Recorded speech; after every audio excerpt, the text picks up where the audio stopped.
Broader একটা নির্দেশমালা দেওয়াই আছে যে তারা প্রস্তুত করবে, এবং এটা ওদের আসলে জুরিসডিকশনের মধ্যেই পড়ে। তাদের কাজটাই তো নির্বাচন আয়োজন করা, সে লক্ষ্যে তারা কাজ করছেন, নতুন ভোটার লিস্টের জন্য কাজ করছেন। ওইটা একটা যেহেতু অনেকে ভোট দিতে পারেননি গত তিনটা ভোট, তো ভোটই হয়নি তো আছে। আবার একটা স্ববিরোধিতা আছে নির্বাচন কমিশনের সঙ্গে সরকারের। নির্বাচন কমিশন বলছে যে নির্বাচনের তারিখ এবং সময় নির্ধারণ করবে সরকারের পক্ষ থেকে। আবার এখন শফিক ভাই বললেন যে নির্বাচন কমিশনের কাজটা মূলত নির্বাচন কমিশনের, কিন্তু সেখানে আবার নতুন প্রতিপাদ্য আরেকটি এসেছে যে স্থানীয় সরকারের কিছু নির্বাচন আগে করা যেতে পারে। এই স্থানীয় সরকারের ব্যাপারে বিএনপির আপত্তি আছে যে স্থানীয় সরকার যেন জাতীয় সংসদের আগে না হয়। দেখলাম যে 6 ডিসেম্বর নির্বাচন হবে কিনা। আজকের আলোচনায় আমরা বোঝার চেষ্টা করব নির্বাচনের জন্য সরকার কতটা প্রস্তুত এবং এবছরই নির্বাচন হতে যাচ্ছে কিনা, এবং এর পাশাপাশিও মব নিয়ে আলোচনা করতে চাই, কারণ মবকে কন্ট্রোল করার জন্য সরকারের পক্ষ থেকে সরকারের একজন উপদেষ্টা একটা কঠিন বার্তা দিয়েছে। আসলে মব কোনটা, প্রতিরোধ কোনটা, বোঝার চেষ্টা করব। সবাইকে অশেষ ধন্যবাদ যুক্ত হওয়ার জন্য। আমাদের সাথে আজ আলোচনায় উপস্থিত আছেন সৈয়দ মোয়াজ্জেম হোসেন আলাল, বিএনপির চেয়ারপারসন উপদেষ্টা, এবং আছেন প্রধান উপদেষ্টা প্রেস সচিব শফিকুল আলম। দুজনকেই অশেষ ধন্যবাদ আসবার জন্য। আমি প্রথম যে প্রশ্নটা করতে চাই শফিকুল আলম আপনাকেই। আপনি জানেন যে আমার দেশে একটি নিউজ করেছে 6 ডিসেম্বর নির্বাচন কিনা। আসলে কি 6 ডিসেম্বর নির্বাচন হতে যাচ্ছে কিনা? না, আমরা তো দুইটা ব্রডার টাইম ফ্রেম দিয়েছি। একটা হচ্ছে ডিসেম্বরের শেষ নাগাদ, আর একটা হচ্ছে যে আগামী বছরের জুনের মধ্যে। তো জুনের মধ্যে আগামী বছর যেহেতু আপনি জানেন যে রোজা আছে, তারপরে যেটা হচ্ছে যে সামার আছে। সামারে আমাদের যদিও রেইনি সিজনটা অফিসিয়ালি শুরু হয় জুন থেকে, কিন্তু প্রি রেইনি সিজন যে কালবৈশাখীর যেটা সিজনটা সেটা কিন্তু এপ্রিল থেকেই শুরু হয়। তো আশা করা যায় যে এটা খুবই প্রথম কোয়ার্টারেই হয়ে যেতে পারে। এটা একটা টাইম। আর ওইটা বাট ডিসেম্বর সমস্ত পার্টি যদি বলে যে না আমরা ডিসেম্বরের মধ্যে ইলেকশন চাই, তাহলে ডিসেম্বরেই হবে। বাট এক্সাক্ট ডেট কবে সেটা ইলেকশন কমিশন ঘোষণা করবে। আমরা ইলেকশন কমিশন থেকে দেখলাম যে তারা জানিয়েছে এবছর নির্বাচনের জন্য প্রস্তুতি নিচ্ছে। আপনাদের সাথে কোনো আলোচনা হয়েছে কিনা? তাদেরকে তো একটা ব্রডার একটা নির্দেশমালা দেওয়াই আছে যে তারা প্রস্তুত করবে, এবং এটা ওদের আসলে জুরিসডিকশনের মধ্যেই পড়ে।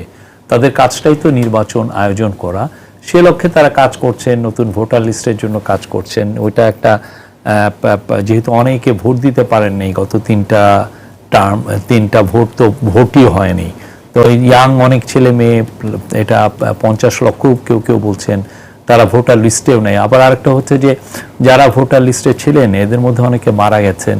সেই নামগুলো কেউ বাড়ি বাড়ি যে আসলে ঠিক করা যে এই লোকগুলো কি আছেন নাকি ওনারা মারা গেছেন। তো এই পুরো জিনিসটা ইট টেকস টাইম। বাট ওনারা হয়তো বা আমার মনে হয় এই বছরের মাঝ বরাবর এই কাজগুলো শেষ করবেন। আমি যেটা পত্রিকায় দেখি, আমার কথা হয়নি ওনাদের সাথে। তো তারপরে আমার মনে হয় যে পলিটিক্যাল পার্টিগুলো যদি চায়, সবাই যদি এক সুরে বলে যে না আমরা ডিসেম্বরেই ইলেকশন চাই, আপনি কি মনে করেন যে পলিটিক্যাল পার্টিগুলো কি একমত হবে কিনা? কারণ আমরা তো দেখছি যে আপনাদের পজিশন কি হবে যদি আমরা দেখি যে একটি দল চাইছে নির্বাচন পিছিয়ে দিতে 2 বছর পরে হোক, আর একটি দল বিএনপি তো নির্বাচন চাইছে, সেই জায়গায় আপনাদের পজিশন কি? আমরা কনসেনসাস বিল্ডিং এর জন্য কাজ করব। আমরা চাবো তারা তাদের মধ্যে যে দূরত্ব তৈরি হয়েছে দূরত্বটাকে কমিয়ে এনে তারাই একটা জায়গা ঠিক করে যে কখন হবে এই জিনিসটা তাদের মধ্যে। আমার মনে হয় না যে এটা নিয়ে পলিটিক্যাল পার্টিগুলো খুব বেশি মানে এইটা নিয়ে কোনো কলহ বিবাদ হওয়ার কথা আমার মনে হয় না। এটা ইটস একটা এক ধরনের কনসেনসাস তারা রিচ করতে পারবেনি। সৈয়দ মোয়াজ্জেম হোসেন আলাল, আপনার মন্তব্য শুনতে চাই। পলিটিক্যাল পার্টিগুলো একমত হওয়া প্রয়োজন নির্বাচনের বিষয়ে, কিন্তু আমরা আপাত দৃষ্টিতে দেখতে পাচ্ছি যে ঐক্যমত নেই, সময় নেই। কেউ চায় সংস্কার দীর্ঘমেয়াদী হোক, অনেক সংস্কার হোক, আবার আপনারা বলছেন যতটুকু সংস্কার না হলেই না ততটুকু করে নির্বাচন দেওয়ার জন্য কতটুকু ছাড় দেবেন আপনারা? আপনাকে ধন্যবাদ। সম্মানিত আলোচক যিনি আছেন আমার সঙ্গে, সম্মানিত প্রধান উপদেষ্টার প্রেস সচিব এবং দর্শক শ্রোতাবৃন্দ, আসসালামু আলাইকুম। আসলে সমস্ত বা সবাই, এই দুটো কথা একটু আমার দৃষ্টি আকর্ষণ করেছে শফিক ভাইয়ের। সমস্ত এবং সবাই এই দুটো গণতন্ত্রের প্রতিপাদ্য বিষয় না। বিষয়টা হচ্ছে সংখ্যাগরিষ্ঠ। কারণ পৃথিবীতে কোনো মানুষই, সব মানুষই কখনোই একমত হতে পারেনি কোনো বিষয়েই না। এমনকি একটা পরিবারের সদস্যরাও কখনো সব ব্যাপারে একমত হয় না। আর ভিন্ন মত হচ্ছে গণতন্ত্রের সৌন্দর্য। ভিন্ন মত যদি না থাকে তাহলে আপনি কিভাবে বুঝবেন on what way you are proceeding.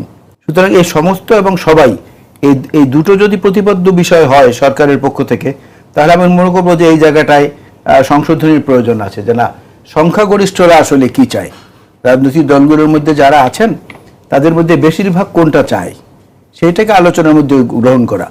এখন পর্যন্ত অন্তর্বর্তীকালীন সরকারের পক্ষ থেকে যে অফারগুলো আছে, যে পর্যায়ক্রমিক আলাপ আলোচনার মধ্য দিয়ে ওনারা একটা সিদ্ধান্তে পৌঁছবেন, সেটা যেমন আছে, আবার একটা স্ববিরোধিতা আছে নির্বাচন কমিশনের সঙ্গে সরকারের। নির্বাচন কমিশন বলছে যে নির্বাচনের তারিখ এবং সময় নির্ধারণ করবে সরকারের পক্ষ থেকে। আবার এখন শফিক বললেন যে নির্বাচন কমিশনের কাজটা মূলত নির্বাচন কমিশনের, কিন্তু সেখানে আবার নতুন প্রতিপাদ্য আরেকটি এসেছে যে স্থানীয় সরকারের কিছু নির্বাচন আগে করা যেতে পারে। এই স্থানীয় সরকারের ব্যাপারে বিএনপির আপত্তি আছে যে স্থানীয় সরকার যেন জাতীয় সংসদের আগে না হয়। আর একটা হচ্ছে যে সংসদ নির্বাচনটা আমরা একটু তাগাদা দিচ্ছি, যে সেই তাগাদার পেছনে অধিকার বঞ্চিত মানুষের অধিকারটাকে পুনঃপ্রতিষ্ঠা করা যেমন একটা দায়িত্ববোধের ব্যাপার।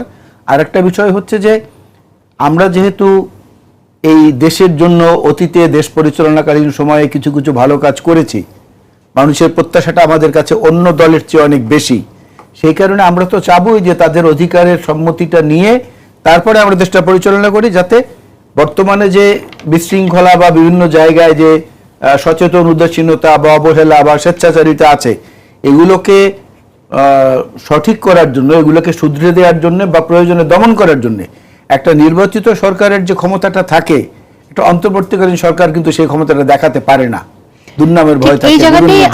এই জায়গাতেই আমি শফিকুল আলম আপনার মন্তব্য জানতে চাই। আপনি তো কাজ করছেন, আপনি কতটুকু এটা চ্যালেঞ্জ ফেস করেন যে আসলে কি নির্বাচিত সরকারের শক্তি অনেক বেশি, যেটা এখানে সৈয়দ মোয়াজ্জেম হোসেন আলাল বলেন, আপনারা কি মনে করেন সেই জায়গায় আপনারা? না, আমি মনে করি এটা আমাদের যে গভর্নমেন্টটা সেটাও তো একটা ইউনিক গভর্নমেন্ট, এটা একটা গণ অভ্যুত্থানের গভর্নমেন্ট, ঠিক না? এটা মূল জিনিস হচ্ছে যে পুরো বাংলাদেশের মানুষ একটা স্বৈরাচারের বিরুদ্ধে দাঁড়িয়ে গিয়েছিল, তার